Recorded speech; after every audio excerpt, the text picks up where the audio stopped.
The 58 liters chemical spill kit designed for chemical liquid spill scenarios. It enables rapid emergency response to the spill area and prevents further spread of hazards. Suitable for scenarios involving corrosive fluids, including chemical laboratories, chemical product storage rooms, and chemical plants.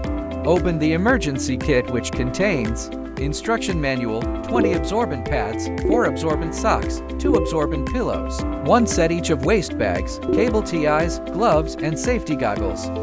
First, put on personal protective equipment. Wear a mask and safety goggles in sequence, then put on gloves correctly.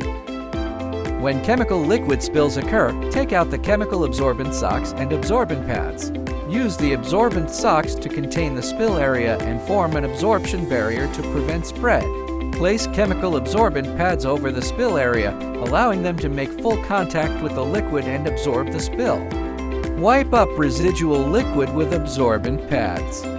After treatment, place the chemical liquid-seek absorbent materials into the waste bag and seal it with cable TIs to prevent respillage.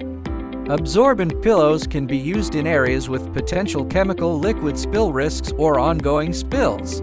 They can absorb liquid immediately to prevent large-scale spread.